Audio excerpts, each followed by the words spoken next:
अपने साथ ले जाना चाहती हूँ ताकि मैं इसे जंगल के पेड़ पौधों के बारे में बता सकूं।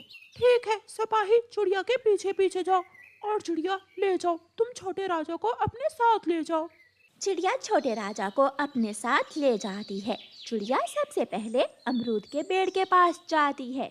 छोटे मिट्ठू, ये अमरूद का पेड़ है। इस पर ठंड के मौसम में फल लगते हैं और ये फल बहुत मीठा और स्वादिष्ट होता है। मुझे आम चाहिए, मुझे अमरूद पसंद नहीं है, मैं अमरूद नहीं खाऊंगा। ठीक है, आप मेरे साथ चले। फिर रानो चिड़िया छोटे मिट्ठू को संतरे के पेड़ के पास ले जाती है और चिड़िया संतरे के पेड़ से कहती है, पेड़ पेड़, क्या तुम्हारा फल मीठा है? हाँ, मेरा फल बहुत मीठा है और मुझ में ज्यादा मात्रा में पानी है। जब ठंड के दिनों में पक्षी पानी कम पीते हैं तो मेरा फल उनके शरीर में पानी की कमी को दूर करता है। मुझे खाने से पक्षी गोरे चिट्टे हो जाते हैं। पानी तो मैंने भी कल से नहीं पिया। तो फिर आप भी एक संतरा खा लें, कहीं ऐसा ना हो कि आपके शरीर में भी पानी की कमी हो जाए। छोटा मिट्ठू उस पेड़ से एक संतरा तोड़कर खा लेता है। अब आप मेरे साथ चलो। हाँ, मुझे आम के पेड़ के पास लेकर जाइए, मैं आम ही खाऊंगा। छोटे राजा रुकें, अभी मैं आपको एक ऐसे पेड़ के पास लेकर जाऊंगी जिसका फल अंदर से लाल होता है। उसे खाने से शरीर में खून बनता है। ऐसा कौन सा फल है? फिर रानो चिड़िया छोटे मिट्ठू को अनार के पेड़ के पास ले जाती है।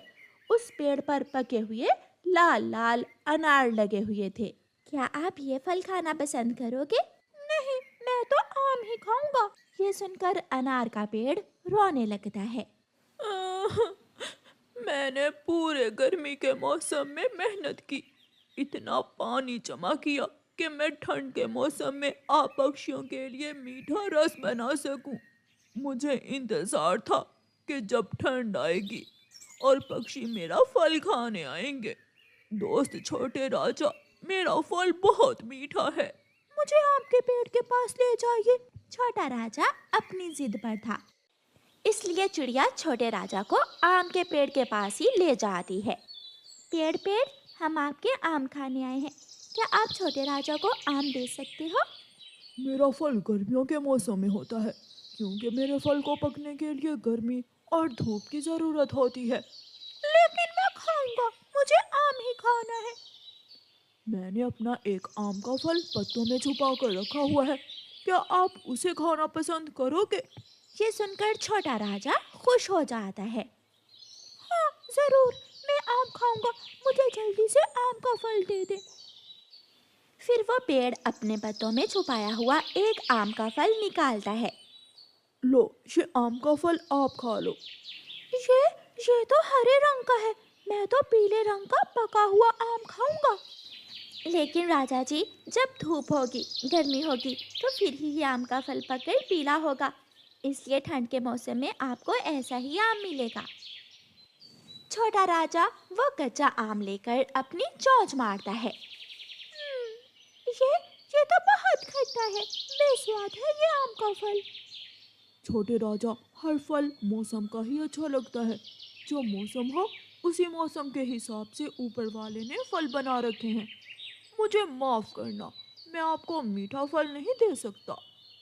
मीठा अनार, मीठा संतरा, मीठा अमरूद और ठंड के दूसरे फल छोड़कर मैंने बहुत गलत किया जो आम खाने की जिद की। मैं अनार खाऊंगा, मैं संतरा खाऊंगा। ये सुनकर रानो चिड़िया खुश हो जाती है और सिपाही से कहती है, सिपाही, आप छोटे राजा के लिए संतरे, अनार और अमरूद के फल लेकर बड़े राजा के पास आ जाएं। फिर रानो चिड़िया छोटे राजा को लेकर महल में वापस चली जाती है। पिताजी, माफ करना, चिड़िया आंटी मुझे एक एक पेड़ के पास लेकर गई और मुझे मालूम हुआ कि संतरा ठंड में क्यों होता है। अनार का पेड़ कितनी मेहनत से हमारे लिए मीठे अनार बनाता है और अमरूद का फल कितना स्वादिष्ट होता है। मैंने आम मांगा और आम का तो मौसम ही नहीं है। फिर सिपाही मीठे फलों की टोकरी भरकर ले आता है और छोटा राजा मजे मजे से अनार और संतरे खाने लगता है।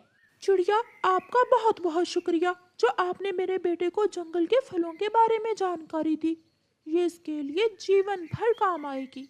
फिर राजा चिड़िया को इनाम देता है और रानो चिड़िया खुशी खुशी अपने कौवा दोनों पड़ोसी थे। दोनों के घर पास पास ही थे। चिड़िया और कौवा दोनों ने अपने अपने घरों के पास ही अपनी अपनी प्याज की फसल लगाई हुई थी।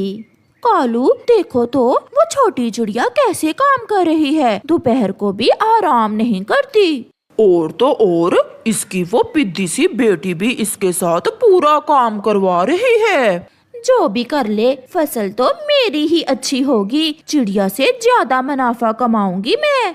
मम्मा अब घर चले, बाकी का काम कल करेंगे। हाँ बेटी, अब हमारी प्याज की फसल तैयार होने ही वाली है। कुछ ही दिनों बाद हम अपनी फसल काट कर मंडी में बेच देंगे। वो माँ बेटी घर चली जाती हैं। गोरी देख रही थी। जैसे ही चिड़िया और उसकी बेटी घर जाती हैं, गोरी अपनी फसल से निकाली हुई जड़ी बूटियाँ चिड़िया की फसल में गिरा देती है। छोटी चिड़िया मुकाबले करती है मुझसे, जो भी कर ले जीतूंगी तो मैं ही। गोरी, चिड़िया के प्याज बहुत मोटे मोटे हैं और हमारे इतने इतने से हैं। हमें चिड़िया की फसल खराब करने के लिए कोई बड़ा काम ही करना होगा।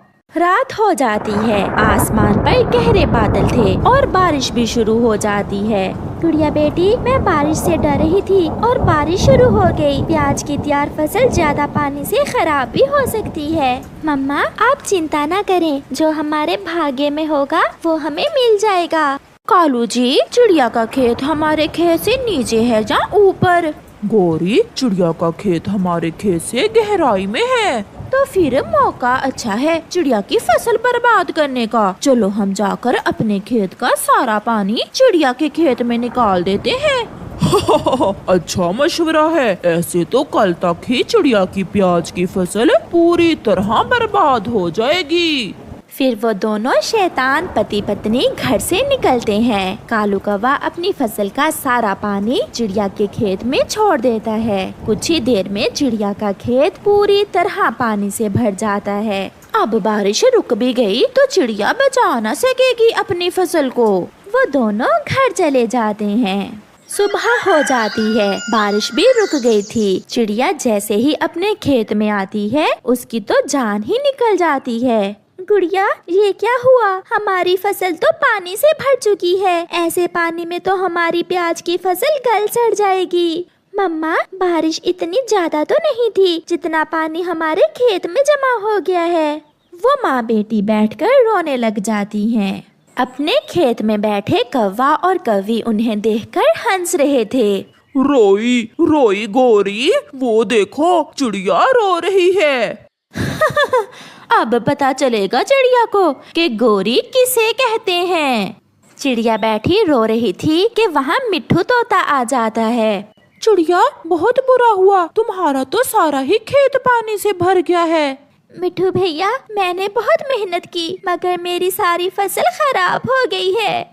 चिड़िया, आप चुप कर जाएं, जो होना था वो हुआ, मगर अब हौसला करो। मेरे पास धान की पनीरी है, आप वो पनीरी लाकर अपने खेत में बो दें। खड़े पानी में चावल की फसल बहुत अच्छे से होगी। चिड़िया मिट्ठू की बात सुनकर खुश हो जाती है। मम्मा, हम आज ही अपने खेत में धान की फसल बो देंगे।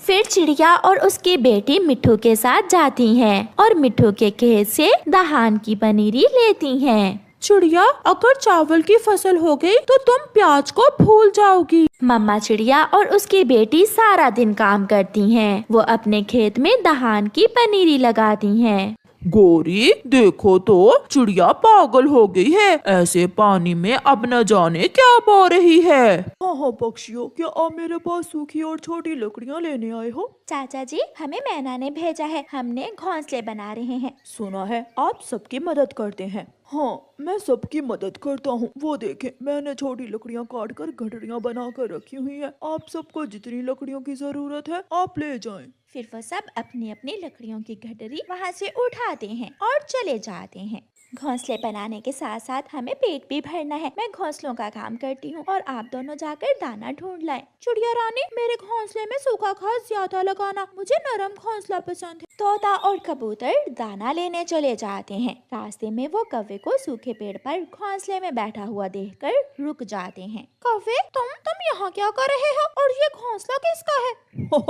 मैं तुम्हारी तरह पागल नहीं हूँ जो काम करूँगा, जो मेहनत करूँगा। मुझे पुराना घोंसला मिल गया। ये खाली घोंसला है, नरम और आरामदेह भी। मैं तो इसी घोंसले में दिन गुजारूंगा। जो मेहनत से डरता है, जो काम नहीं करता, उसे हमेशा नुकसान उठाना पड़ता है। कालू कौवे, हमने मेहनत से काम किया और अपने अपने घोंसले भी बना लिए। मुझे ये सब बताने की कोई जरूरत नहीं है, तुम जाओ यहाँ से। तोता और कबूतर वहाँ से चले जाते हैं। झरने के पास उन्हें आसानी से दाना मिल जाता है। दोस्त, आज दाना खाकर पेट भरते हैं, लेकिन कल तो मैं कोई फल ही खाऊंगा। हम सब एक साथ मीठा फल ढूंढने निकलेंगे और मुश्किल आसान हो जाएगी। रात हो जाती है। चिड़िया, कबूतर और तोता अपने अपने घोंसलों में बैठे हुए थे। उनके पास दाना था। वो बहुत खुश थे।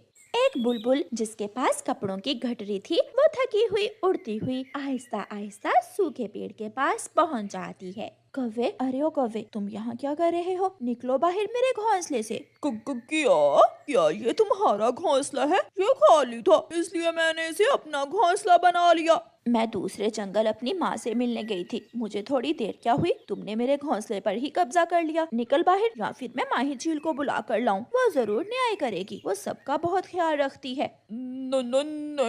नहीं, इसकी जरूरत नहीं है, मैं जा रहा हूँ। और फिर कौवा शर्मिंदा होकर वहाँ से निकल जाता है और जंगल में इधर उधर उड़ने लगता है।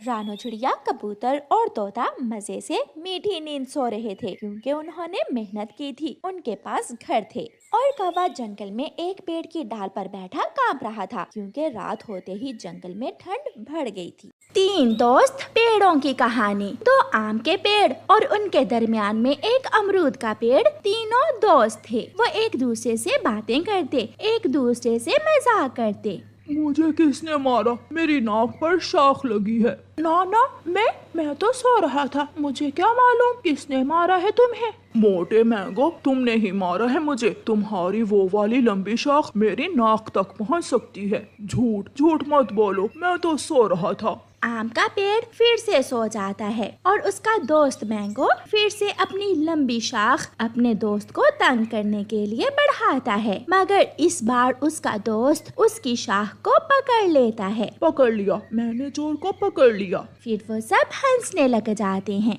एक दिन एक कौवा उड़ता हुआ वहाँ आता है। ये पेड़ तो बड़े इत्तेफाक से रह रहे हैं। कैसे हंस कर बातें कर रहे हैं। क्यों ना इन्हें आपस में लड़ा दिया जाए। कौवा उन पेड़ों के पास आता है। ये वाला पेड़ सबसे सुंदर है। मैं तो दूर से ही आपको देखकर इस तरफ आकर्षित हुआ हूँ। बड़े बड़े आम, लंबे लंबे पत्ते, बहुत सुंदर हो तुम। क्या मेरे अमरूद किसी से कम है? मेरे फल की महक आम के फल से दूर तक जाती है। तुम दोनों से मैं मोटा ताजा पेड़ हूँ और मेरे फल सबसे सुंदर हैं।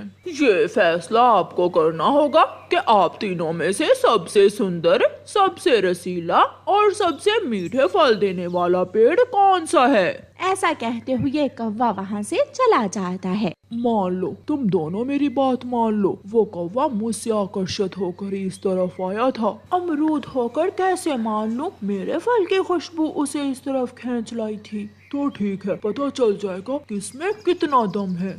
दूसरे दिन जब चिड़िया अपने बेटे के साथ मीठे फल खाने आती है, तो सबसे पहले अमरूद का पेड़ चिड़िया से कहता है, चिड़िया, तुम मेरे फलों की खुशबू के पीछे पीछे यहाँ तक आई होगी, मुझे मालूम है। नहीं, मैं तो ऊंची हवाओं में उड़ रही थी कि मुझे दूर से ही सोने की तरह चमकते हुए पीले पीले आम नजर आ गए और मैं यहाँ तक पहुँच गई।